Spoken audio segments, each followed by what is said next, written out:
Why the M8 Lowrider ST is better than the Dyna platform. Let's get into it.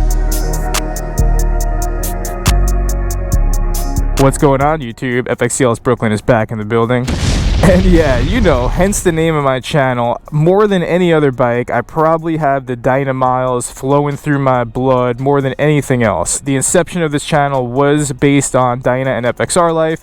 However, not ignoring modern times and modern performance, after throwing a leg over this new Lowrider ST, it very quickly became part of my stable. And one of the questions that I'm often asked, whether it's in the comments or whether in some DMs on Instagram, is someone who's in the market for their first serious performance Harley Davidson, usually someone coming off of a Sportster or something else. They see on my channel that, you know, I'm coming correct with the real iron. I got a Hot Rod Dyna, I got a Swiss Army FXDX, I got my 1988 FXR, and of course I got this Lowrider ST. So, you know, my garage does not fall short of the real iron. So people come through with the question of, should they be buying a new Lowrider ST or should they be buying a Dyna? And I figured I would just share with you all, because I know a lot of you are in this situation, my honest response of what I say to people. More often than not, I'm often just telling people to go out there and buy either a new M8 Lowrider S or a new Lowrider ST,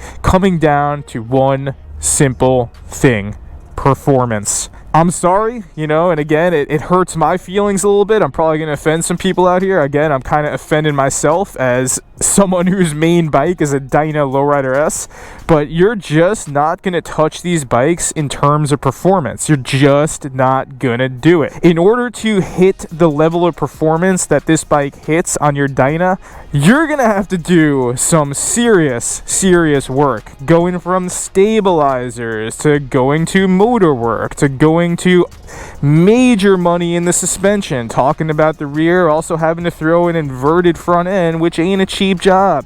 There is just an insane amount of work you'll have to do to a Dyna to get it to touch these bikes stock. Again, stock. And the one place, and again, this is coming from someone who has a Dyna that's kind of taken it pretty much as far as you could go, is even my Dyna, where I have top of the line motor mounts, I got top of the line suspension front and back, even still, that Dyna cannot touch how well this bike handles. Obviously, I do have upgraded suspension on this bike. I have Legends front and back. Even stock, my performance built Dyna, like I said, was not touching how well this bike handles straight out the box. And that just comes down to inherently how well the frame of this bike and the suspension of this bike was designed. You know, you're coming correct with this bike. You got the serious monoshock suspension in the back, and to me, one of the biggest reasons why I bought this bike was this right here. You got that inverted front end. So the combination of that and the combination of just the natural geometry of this frame, you're getting not only the smoothest ride, but probably the best handling Harley Davidson I have in my garage. The only thing that gives this bike competition in terms of handling is my 1988 FXR, and honestly, that's a whole separate video. So look, you guys know me, the Dyna life is the bread and butter of my channel. It does not benefit me to say this in any way, but at the same time, I am about being honest, and I am about bringing y'all that quality content, and I'm not going to lie to y'all, you know. The one place where the Dyna is going to beat this bike, and everybody knows this, is in terms of character, in terms of the character of a Dyna and a twin cam engine.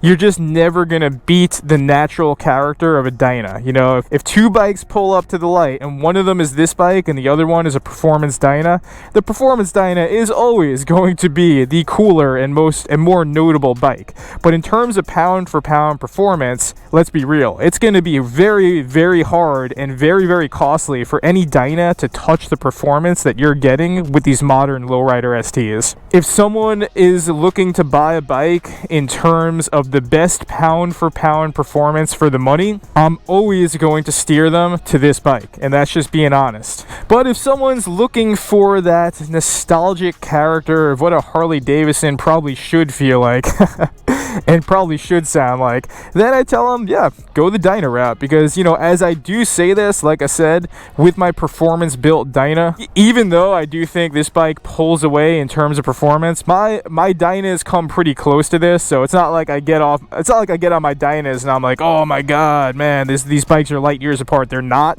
but it's noticeable enough where, again, the ST just blows the Dyna platform away. You know, you hear a lot about the Dyna wobble. Yeah, that's because it does exist. Have you ever heard about the Lowrider ST wobble? No.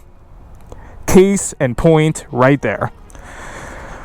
So that's it, y'all. I hope this is helpful for anyone that is trying to make that decision. You can just be like me and be a maniac and own multiple Dynas and FXRs and a Lowrider ST. That's a good way to make that decision. But however, if I really was about performance and I had to narrow my garage down to one bike, it would be this bike right here. You're just not gonna touch it pound for pound performance. That's all I got for this one. Hope you all don't hate me. Hope I don't get canceled for this one. But again, just trying to be real. As always, stay safe and stay low. We do have some new merch available. Sticker packs, mesh tanks, and t-shirts are all available on OutrideYourDemons.com. Practice positive mental attitude. And on that, FXDLS Brooklyn is out.